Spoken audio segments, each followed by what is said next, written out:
Olá, meus amigos e minhas amigas. Já tem um certo tempo que eu não passo por aqui, não converso com vocês, mas o fato é que o tempo está curto. Eu vou ficar alternando, porque eu estou com duas câmeras, tem essa aqui e essa outra aqui, então não se incomodem se eu não estiver olhando diretamente para você. Olha só, no último final de semana, a Uber bloqueou o acesso ao dinheiro de motoristas e motociclistas por aplicativo. Bloqueou por quê? Você consegue ver o dinheiro, tem lá R$2.000 na conta, R$5.000 na conta, R$200 na conta que seja, mas você não consegue sacar. E a mensagem que a Uber deu foi de indisponibilidade do Pix. Isso começou na sexta-feira. Já no sábado, piorou a situação, porque na sexta-feira, embora o Pix estivesse indisponível, segundo palavras da própria Uber, no sábado piorou, porque além do Pix não estar disponível, o cartão de débito também parou de funcionar. Ou seja, aquelas pessoas que pagam todo sábado pelo uso do carro, aquele aluguel semanal, aquelas pessoas que tinham pensão alimentícia judicializada pela genitora ou pelo genitor do filho, da filha, e tinham que fazer o pagamento, não conseguiram transacionar. Aquelas pessoas que precisam do saldo para poder abastecer o veículo, o dinheiro que recebe cai na conta da Uber e a pessoa chega no posto de gasolina e faz o Pix ou passa no débito, nada disso funcionou no final de semana. Hoje é segunda-feira e nada ainda. As pessoas, motoristas e motociclistas, que trabalharam durante toda a semana passada, não estão conseguindo movimentar os seus saldos bancários. Ou seja, segundo a Uber, as ferramentas de transação, as ferramentas de Pix, elas estão indisponíveis. Inclusive, no sábado, a Uber deu aí uma resposta dizendo que a pessoa poderia fazer o TED, mas todos nós sabemos que o TED não funciona no final de semana. Nos finais de semana, o TED não funciona.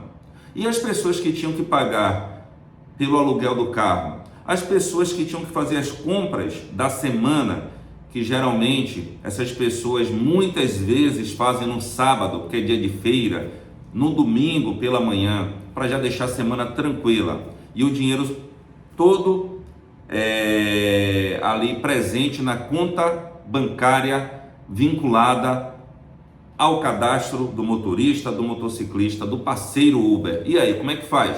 Vai esperar até terça-feira? Porque se você solicita um TED na segunda, muitas vezes esse TED só é efetivado na terça-feira. E se a outra parte, a que estava programada para receber o dinheiro, não quiser entender? E se aquela pessoa que estava programada para receber o dinheiro também tinha um compromisso com esse valor, um repasse para outro alguém? Será que a pessoa vai entender? Então, esse vídeo tem um propósito de levar a você a informação correta e prática do que você tem direito. Erros acontecem, falhas sistemáticas acontecem, mas foi uma falha pontual somente na conta da Uber. E eu tenho aqui contas em vários bancos e eu consegui transacionar, e outros clientes que têm contas não só na Uber, mas no Santander, no Itaú, no Bradesco, em outras instituições, conseguiram transacionar, inclusive da 99 Pop. Eles conseguiram transacionar, conseguiram sacar, conseguiram realizar o Pix. Mas quem só roda na plataforma Uber e só tinha dinheiro naquela conta da Uber, se ferrou. Ou tinha um dinheiro guardado em casa, ou a esposa, ou o marido, ou a mãe, ou o pai, ou um amigo para emprestar. Do contrário, passou sufoco no final de semana e ainda está passando no dia de hoje. Agora são 9 horas e 51 minutos do dia 27 de abril de 2026. Segunda-feira. Meu nome é Cleberson Figueiredo, eu sou advogado, especialista em direito de trânsito. trabalho com reativação de contas por aplicativo via judicial, trabalho com recurso de multas, reativação de CNH via processo extrajudicial e também judicial quando necessário. E eu tenho um diferencial, eu já trabalhei como motorista por aplicativo, então conheço os dois lados, o lado prático do trabalho por aplicativo e também o lado da lei. E eu posso te dizer que isso que está acontecendo não é algo que você deve relevar.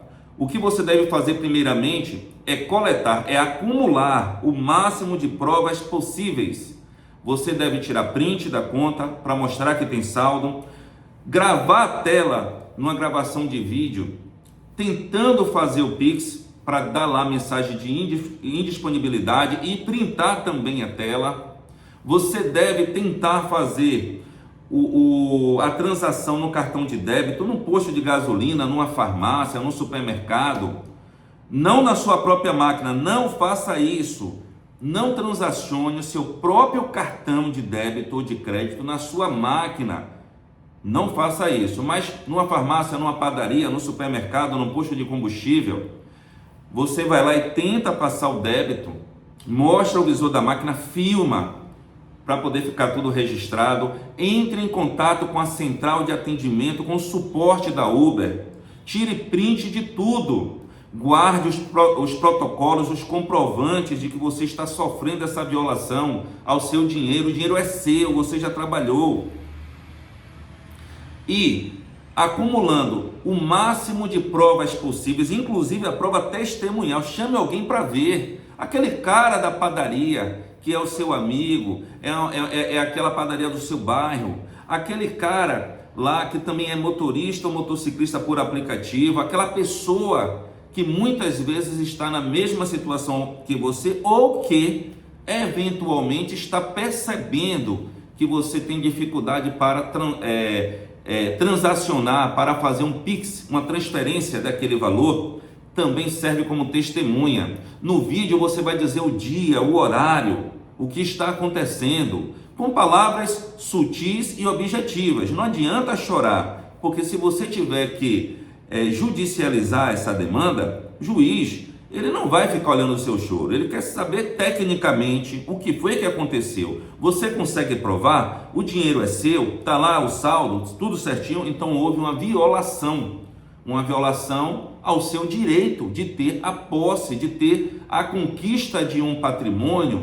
Você que estava programado para comprar algo nesse final de semana, aniversário do filho no domingo, você programou para levá-lo para passear, para um clube, um restaurante e não conseguiu. Então, cadê a prova? Eu fui para o Coco Bambu, chegando lá, não passou, mas eu não tirei foto, não gravei vídeo. Não tem provas, não aconteceu. Se você tem provas, meu amigo, é como eu costumo dizer, com provas, até o que não aconteceu passa a existir no mundo jurídico. Então, você não vai fabricar provas, você vai falar e fazer aquilo que corrobore com a verdade dos fatos.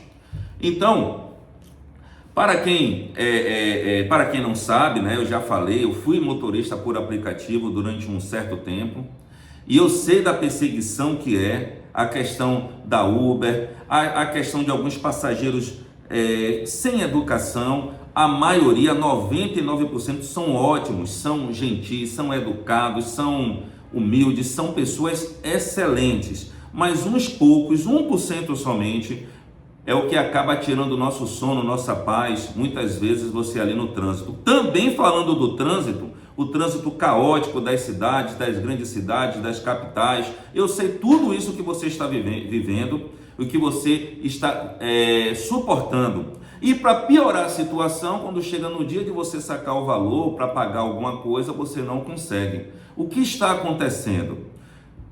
Você deve somar todo tipo de prova possível e se esse bloqueio permanecer durante a semana, aí você, depois de estar munido com todas as provas, com o número de protocolo que você já entrou em contato com a Uber.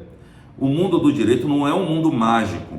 Doutor, mas todo mundo sabe, saiu na televisão, saiu não sei aonde, está todo mundo falando disso.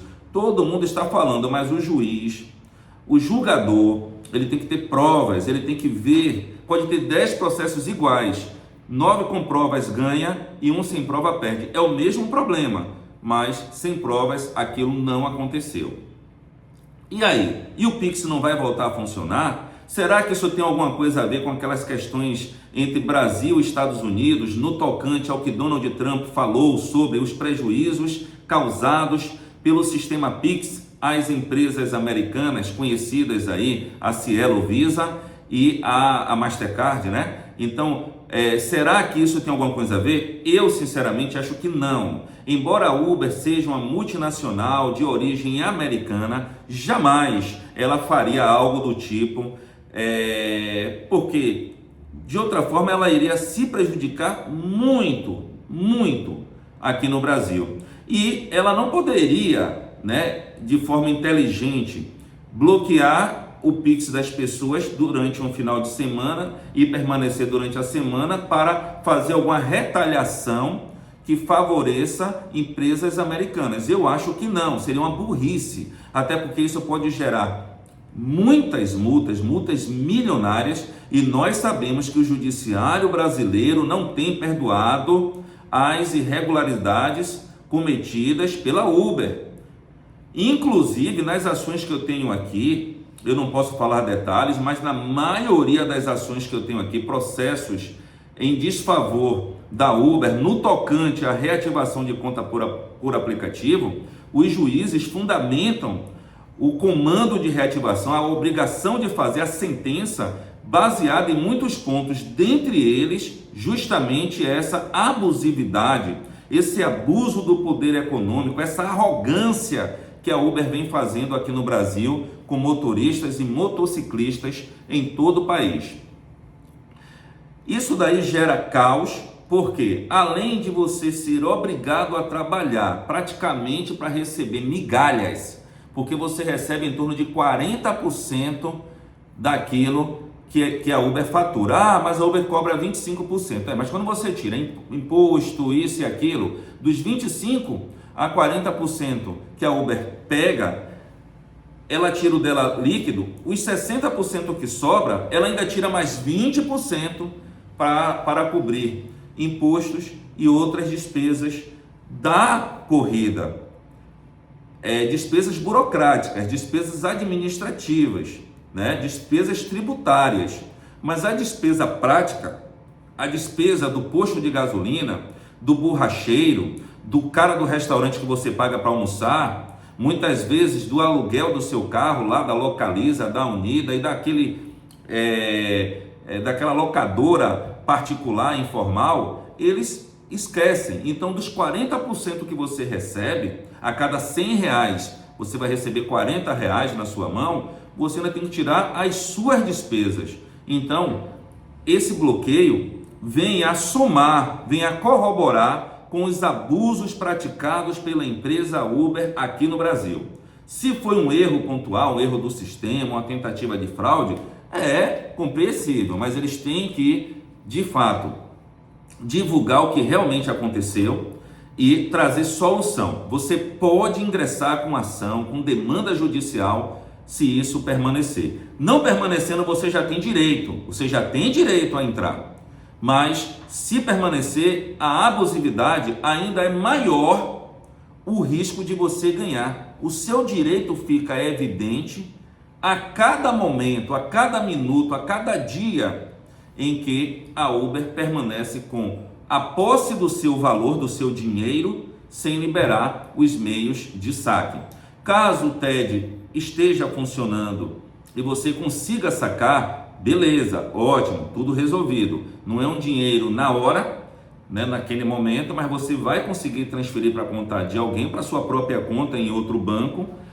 Mas se for uma questão de você ter que esperar mais uma semana para poder conseguir sacar esses valores, é complicado. Tem que entrar com ação judicial contra a empresa Uber, contra a instituição financeira que está por trás da empresa Uber. Eu não vou falar o nome aqui, mas todos sabem qual é a empresa. E do ponto de vista jurídico, existe sim direito à indenização por danos morais e por danos materiais. O dano moral é ligado justamente àquilo que eu falei. Você tinha um aniversário para ir, o aniversário do filho, uma pensão alimentícia, para pagar, as compras da semana para fazer, aquele bloqueio, o bloqueio promovido pela Uber. Bloqueio por quê? Porque se o dinheiro não sai, por instabilidade, ou seja lá por motivo que for, por motivo que seja, houve um bloqueio, você não conseguiu sacar, concorda? Então, houve um abalo emocional. Você ficou aí constrangido, com vergonha, sem poder falar com o cara que aluga o carro a você, com seu filho. Meu filho, hoje é seu aniversário, mas eu não tenho como sair com você, porque o dinheiro está bloqueado. Imagine, você já fez toda aquela reserva na pizzaria, na Oliva, ou no Coco Bambu lá, ou sei lá, no Boi Preto, não importa. Você já fez aquela reserva e não pôde ir por motivo alheio à sua vontade, por motivo de força maior. E não foi um caos causado por chuva, por tempestade, ou por uma greve, ou uma paralisação da polícia. Não, foi por um problema ocasionado exclusivamente pela empresa Uber. Então, cabe sim reparação por dano moral e material também, porque todos os encargos que você eventualmente terá que cumprir, boletos que venceram na sexta-feira e você não conseguiu pagar, aquele acordo que você fez com o cartão de crédito ou com o banco que financia o seu carro para pagar na sexta-feira, aquele acordo de último dia, olha, se for hoje, a gente tira juros, multas, vamos juntar aqui 3 passagens e você vai pagar só uma, e você não conseguiu pagar e perdeu o acordo, fez confissão de dívida, dano material. Então a Uber tem que pagar, ela tem que te indenizar por isso. Então, se você tiver provas disso, procura um advogado ou uma advogada de sua confiança e entra com ação contra a empresa Uber, porque é uma causa que eu tenho certeza que vai ter olhos objetivos, olhos jurídicos, olhos voltados à realidade fática, e as chances de vitória são boas. Como eu disse, com provas, até o que não aconteceu passa a existir. Mas se isso está acontecendo e você não tem como provar, já era. Fez o acordo? Pega lá as conversas do acordo que você fez com A ou com B, com a empresa A ou com a empresa B, para você comprovar que o dinheiro estava na conta, o saldo dava para pagar, você fez o acordo. Ah, mas o acordo foi de 2.500, só tinha 2.000 na conta. Ah, mas os outros 500 você tinha em outra conta. Era 2.000 na conta da Uber, os outros 500 você tinha em outra conta. Você tinha lá na gaveta, lá na sua casa. Ou seja, você foi impedido de cumprir com a sua obrigação de pagar em razão do bloqueio promovido pela Uber. Então tem jeito, procure seus direitos, procure um advogado e entra com ação contra a Uber, porque isso é inadmissível, é inaceitável.